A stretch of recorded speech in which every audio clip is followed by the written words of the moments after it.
Welcome back to QrepubliC. Today is June 8, 2021, Tuesday, and our news highlights for today. Stocks are on the path towards new records, even with Fed and inflation worries increasing.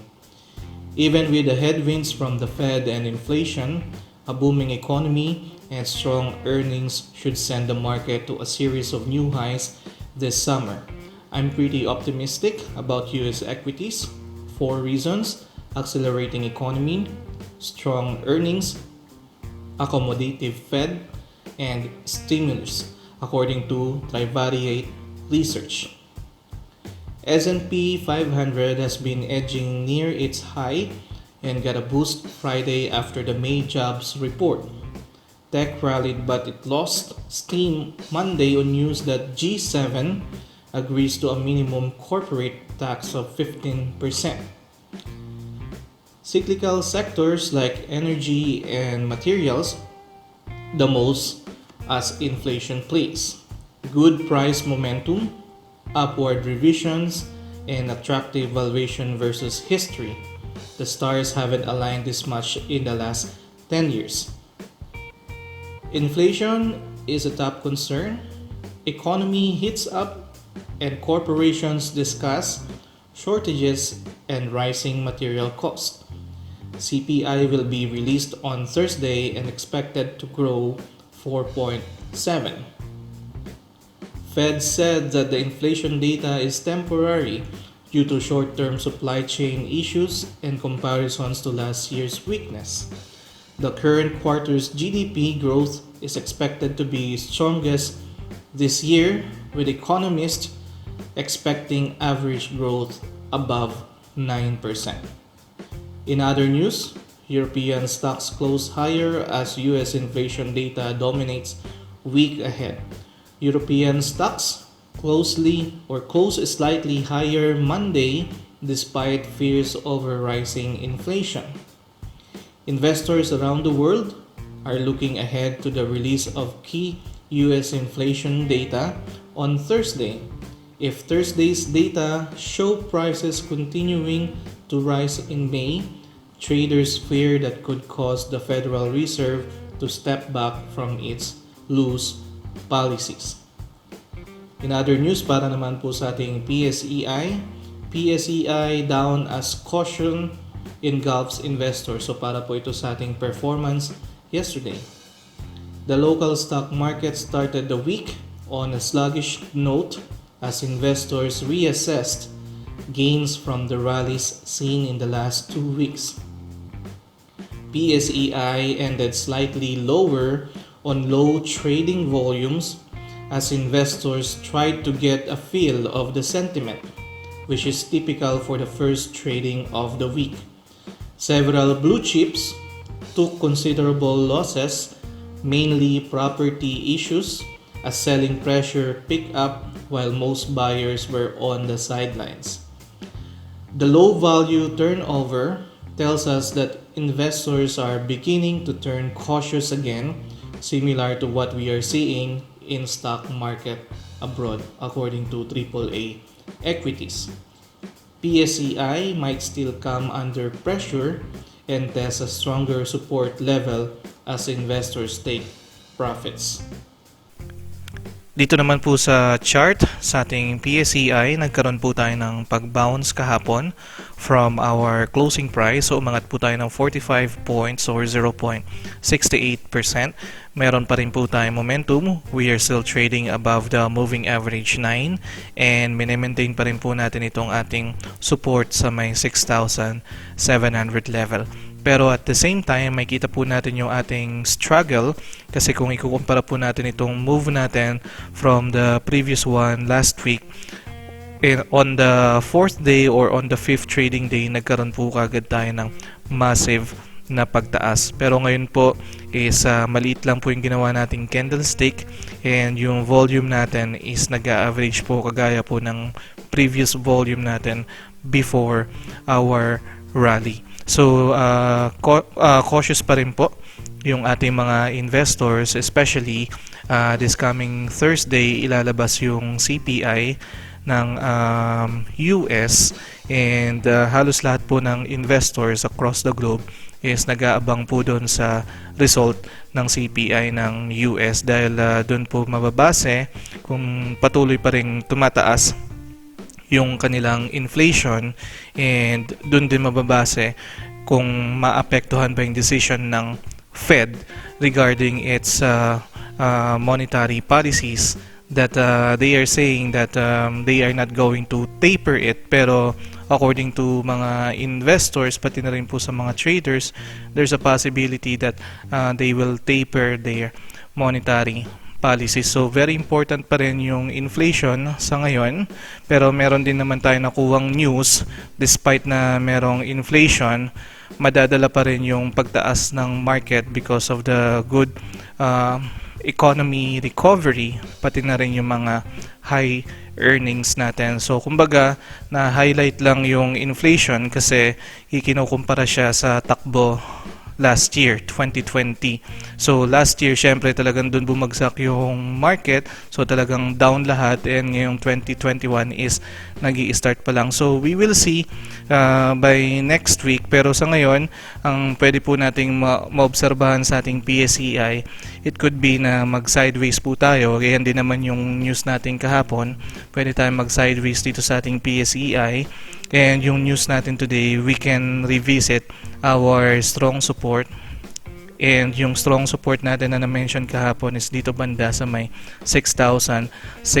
So if ever man bumaba pa tayo dyan sa 6,600, it's still a good area kasi nga major support naman natin yan. So hindi natin siya inaasahang magbe-breakdown pa further dyan sa 6,600. And nasa malapit pa rin naman siya sa moving average 9, and mataas pa rin naman siya dito sa ating blue line or moving average 20. So nandun pa rin yung ating momentum.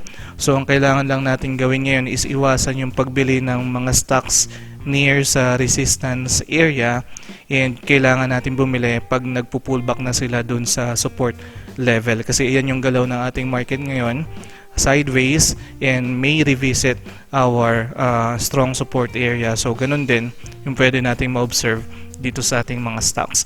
And also inaabangan din natin yung mga new leads, kagaya nga nung nasabi natin kahapon. So last week regarding with the Bayanihan 3 and yung pagre-reopen ng ating economy. So hopefully this week is makontinue yun, tapos madagdagan pa tayo ng magagandang balita regarding vaccination, and mas mapababa pa natin yung ating COVID-19 cases, especially na kumakalat nga siya sa ibang regions pa. So yung kinakatakot nga natin is maapektuhan pa or malagyan pa ng restrictions yung ibang regions natin bukod sa NCR+, kasi talaga maka-affect siya sa sentiment ng ating market. So yun yung ating mga babantayan. But nevertheless, we still have the support coming from the net foreign. So bumalik po sila today.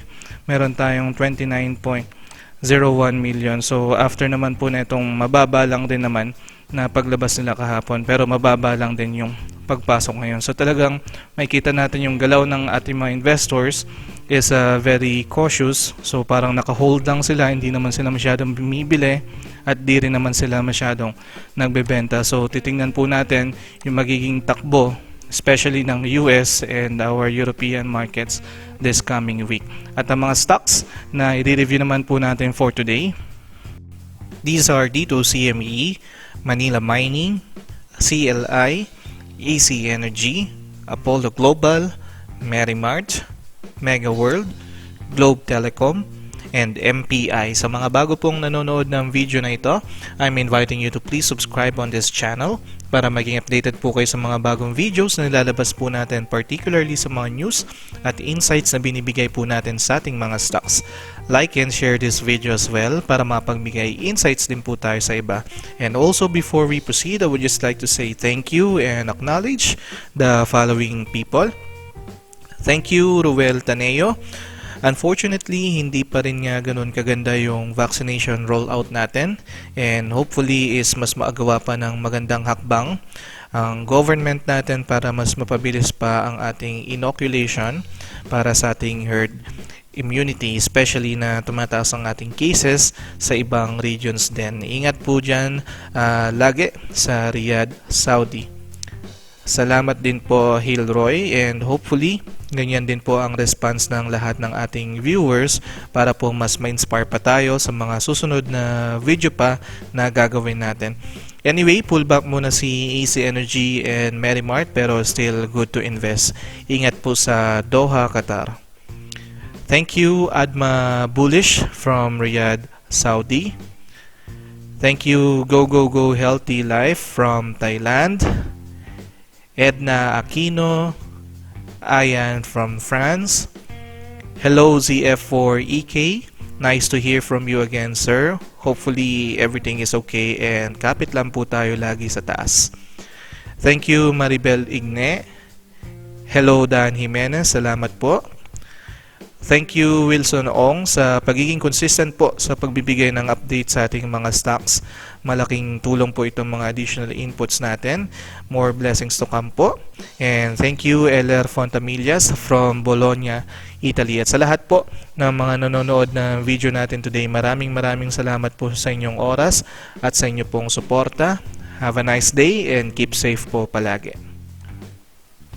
Dito CME close today at 9.73, and sa technicals po natin, base nga po sa review natin kahapon, hirap po tayong basagin or i-breakout itong ating 9.96 area kasi parang meron tayong re-attempt kahapon to break it out, pero nagkaroon nga tayo ng shooting star type of candlestick and nakikita natin na malakas talaga yung resistance, and sabi nga po natin possible madugtungan yung ating pag-pullback today. So yun na nga po yung nangyari, bumaba pa tayo ng 9.70, and then ang pwede pa nating asahan dito by tomorrow is pwede pa siyang bumaba further, sumagad siya dito sa may 9.60 or even break it down kasi according nga po sa news natin, yung ating mga investors are very cautious as of the moment. Hindi natin maasahang mabilis yung paggalaw ng ating PSEi, so ganun din sa ating mga stocks, so they are very cautious as of the moment. They are waiting for the data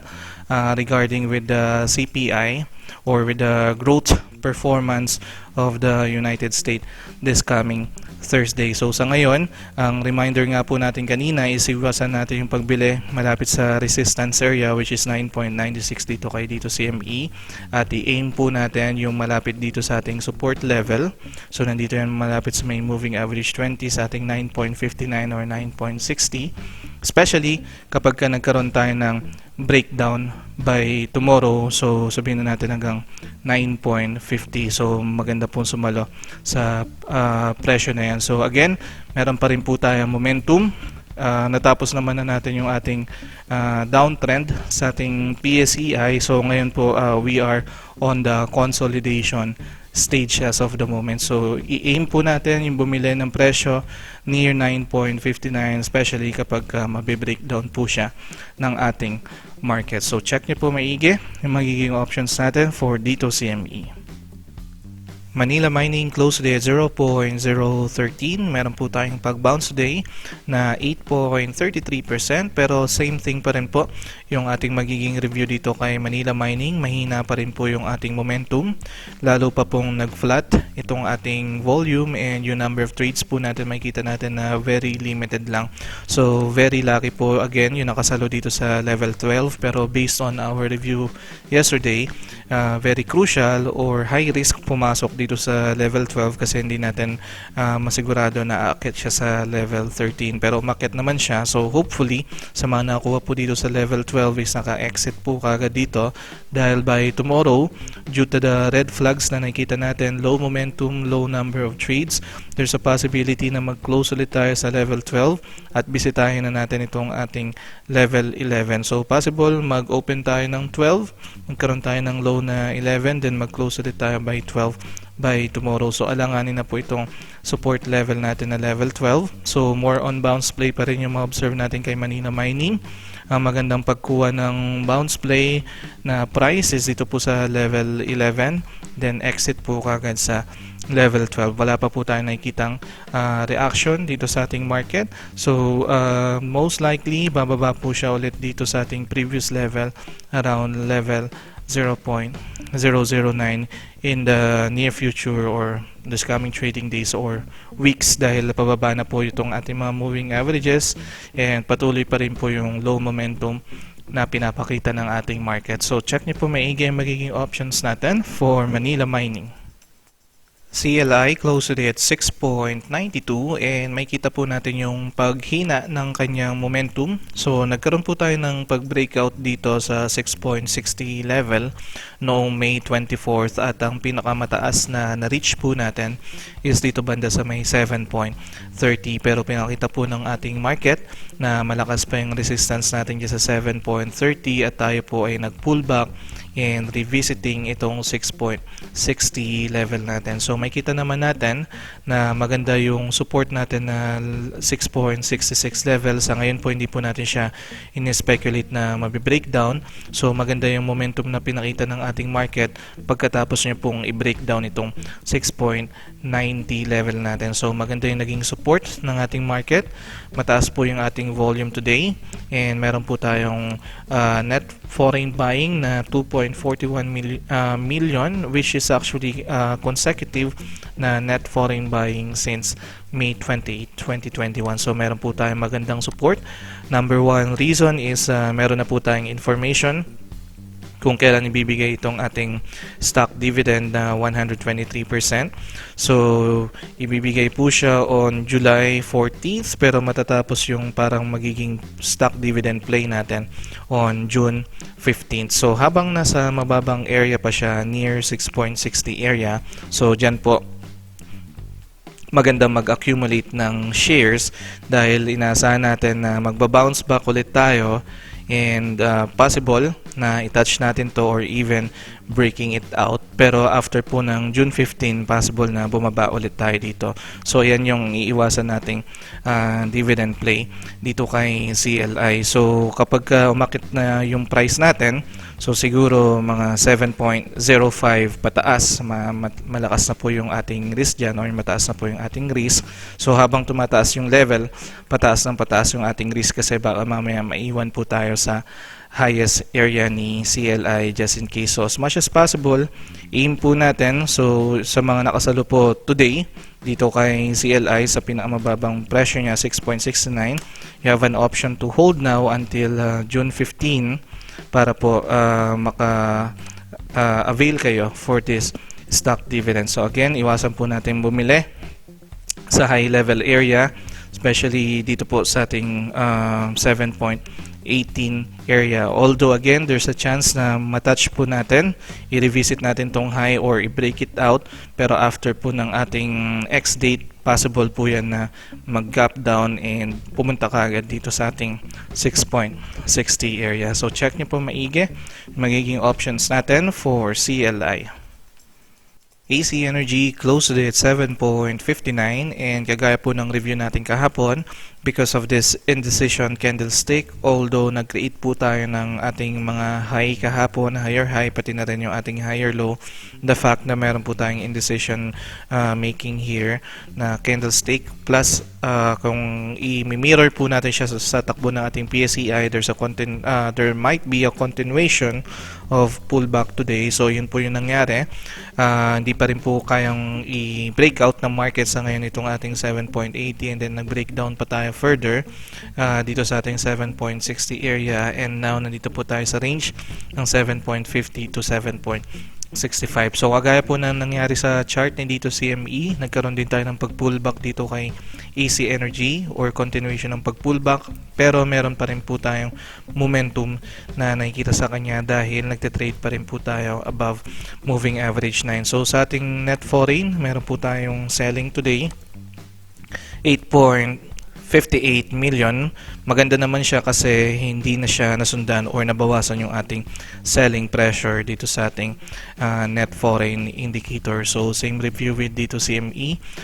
Cautious po yung ating mga investors ngayon. So iwasan po natin pagbili dito sa ating mga resistance level, and probably pwede po natin gamitin itong ating weekly time frame since meron tayong panghihina ng ating momentum as of the moment, and pwede pa tayong mag-expect na bumaba pa siya dito sa ating support level sa ating 7.50 or even breaking it down.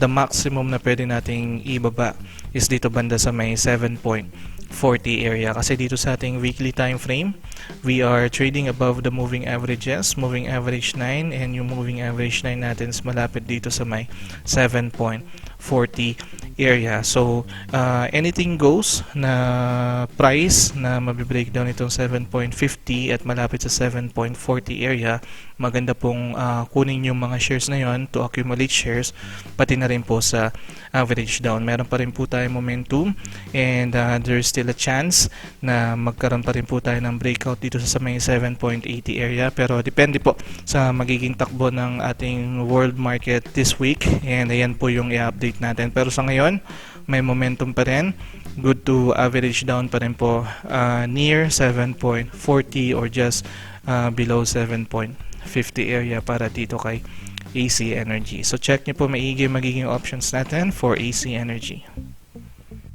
Apollo Global close to the 0.1830.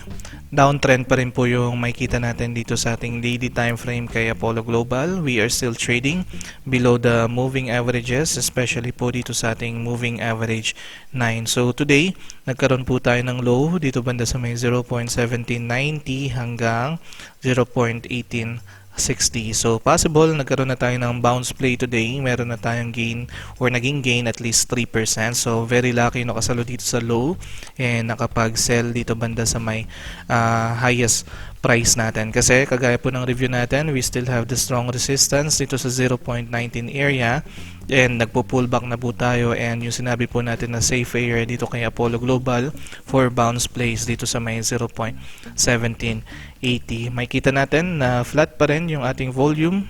Wala pa rin tayo masyadong support coming from the market. Number of trades po natin is very limited lang, so more on bounce play pa rin po yung pwede nating ma-speculate dito kay Apollo Global, and tingin po tayo dito sa ating weekly time frame para makakita tayo ng magandang support area. So sa ngayon, pwede po natin masabi na itong 0.1820 is weak, and yung next support na titingnan po natin sa kanya is dito banda sa may 0.1780. So for the past weeks, ito rin po yung ating mga nire-retouch or nire-revisit. So there's a possibility na i-revisit po natin yung 0.1780, and then nakita natin na meron tayong may pagka-breakdown tayo dyan, umaabot pa siya hanggang 0.1750.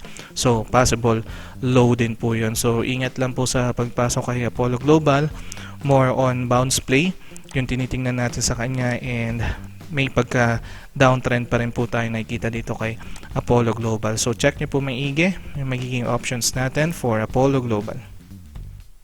Merrimart close to at 4.66. Kagaya rin po ni dito CME and ni AC Energy, patuloy po yung pag-pullback natin today, and na-breakdown po natin itong ating 4.70 area, and pinapakita po ng ating market that we are not ready yet to trade above 4.90, and base na nga rin po sa galaw ng ating PSEi, pati na rin po ng markets across the globe because of the growth data na hinihintay po natin coming from the United States.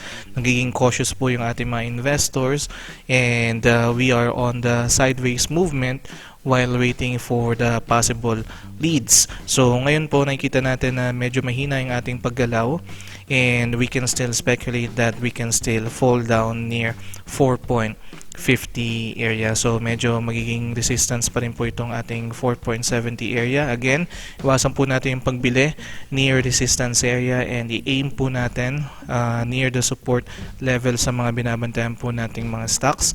And today nagkaroon na rin po tayo ng ating selling after the long na time na nag-invest yung ating mga foreign investors from May 17th up until yesterday. So meron medyo malaklaki siya, 426,000, pero we will see. Cautious pa rin yung paggalaw ng ating mga investors, and overall nasa pinakamagandang position pa rin po itong si Merrimart. So again, natapos na po natin itong downtrend natin na binabantayan kay Merrimart. Nakabawi po tayo. Ang ginagawa po nating strong support ngayon is itong 4.50 area. So sa ngayon po, maganda pa rin maging base itong 4.50 area. So anything na price na lumapit or pumaba dyan sa 4.50 area, maganda pong mag-accumulate ng shares dyan or mag-average down, and we can still hold with our shares kasi malayo-layo pa po yung itataas neto ni Mary Martin. We are not speculating na bababa po ulit siya below 4.50 area sa ngayon. So check nyo po maigi magiging options natin for Mary Mart. Mega World closed today at 3.15.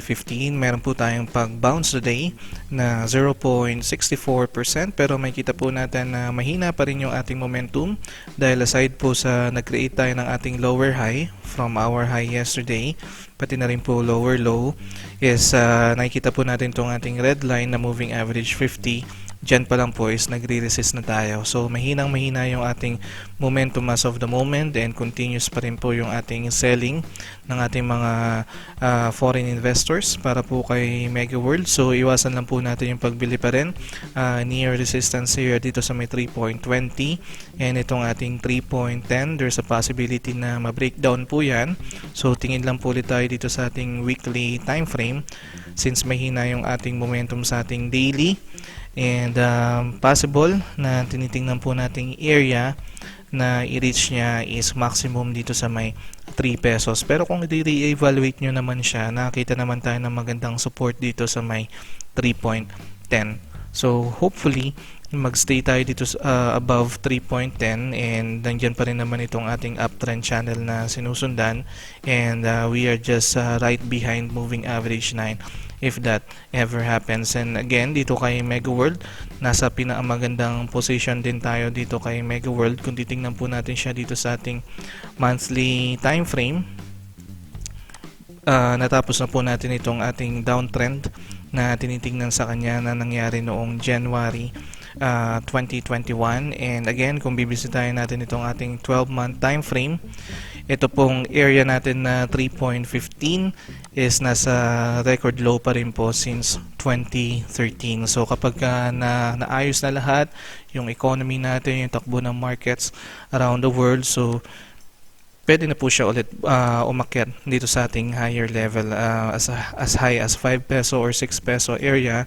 And kung imi-mirror nga natin yung ating transaction or candlestick last 2020, nakabalik po siya dito sa 4 peso area before the year closed. So again, generally nasa magandang area pa rin ito si Mega World, pero yun nga lang, we have to be cautious as of the moment. Meron pa siyang pwedeng ibaba, and ang maximum na tinitingnan natin dito is 3 peso area, pero hopefully mag-maintain siya above 3.10. So check niyo po maigi yung magiging options natin for Mega World. Globe Telecom closed at 1,809, and meron po tayong nilagay na box area dito last time nung nire-review po natin itong si Globe Telecom. So sinabi po natin kapag po nag-breakout siya dito sa box area na tinitingnan po natin, meron na tayong pwedeng magkaroon ng magandang momentum dito kay Globe Telecom. Pero kapag na-breakdown niya po is magtutuloy-tuloy pa rin yung downtrend na tinitingnan natin dito kay Globe Telecom. Pero as early as now, may kita natin na mahina pa rin talaga yung support ng ating market dito kay Globe Telecom.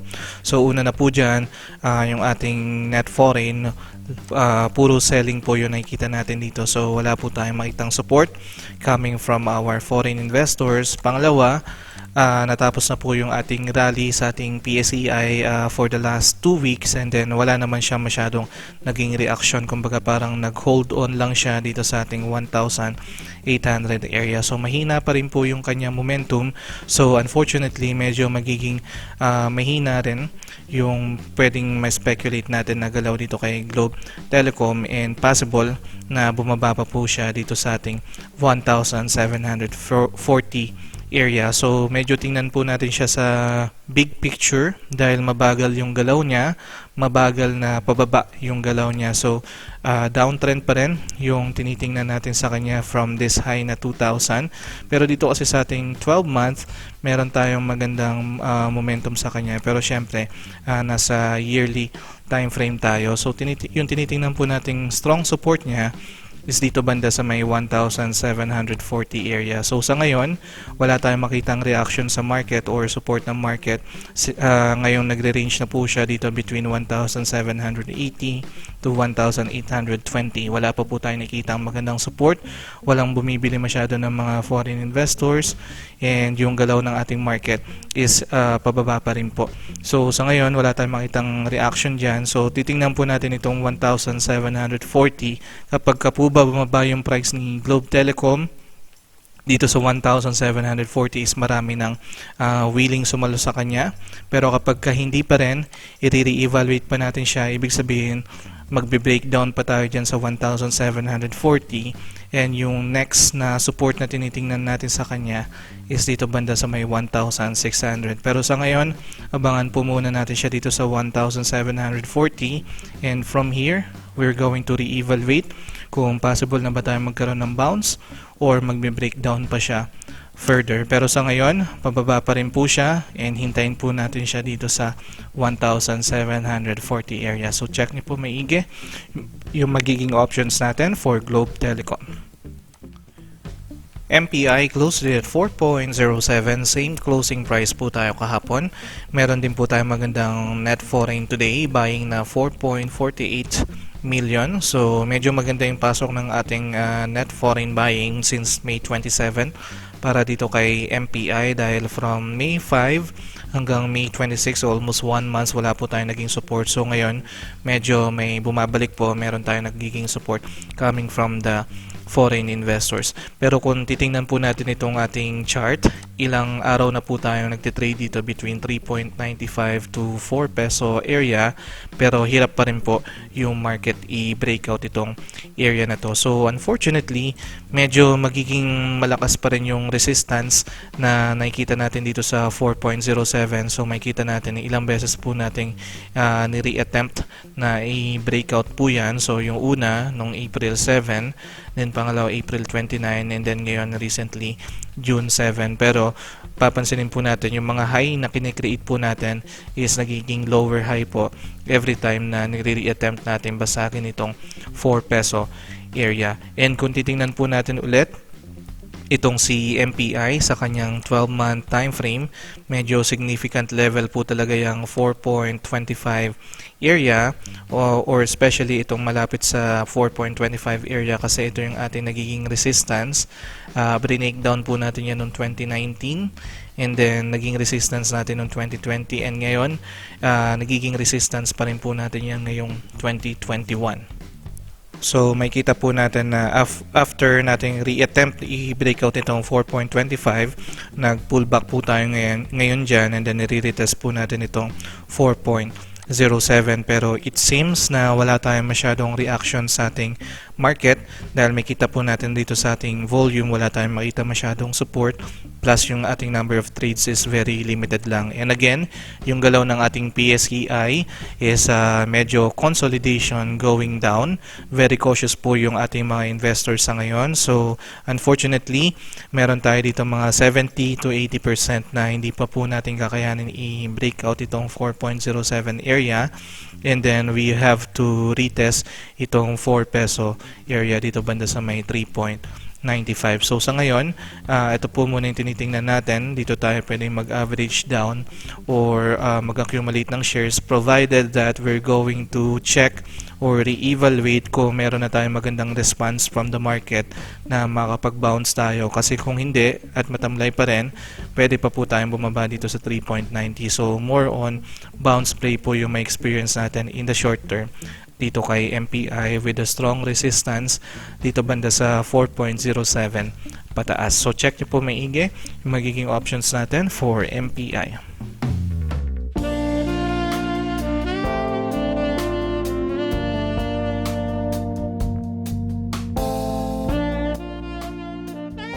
And that's it for today.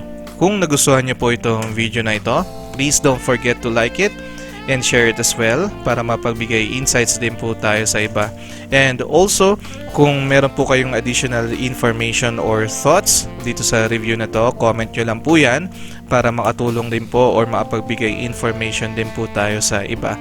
At sa inyo po na gustong magpa-review ng kanilang mga stocks. Comment nyo lang din po yan para maisama po natin sa ating next session. And sa mga bago po nanonood ng video na ito, don't forget to subscribe para lagi po kayo maging updated sa mga bagong videos na nilalabas po natin. Maraming salamat po. I'll see you soon. QRepublic.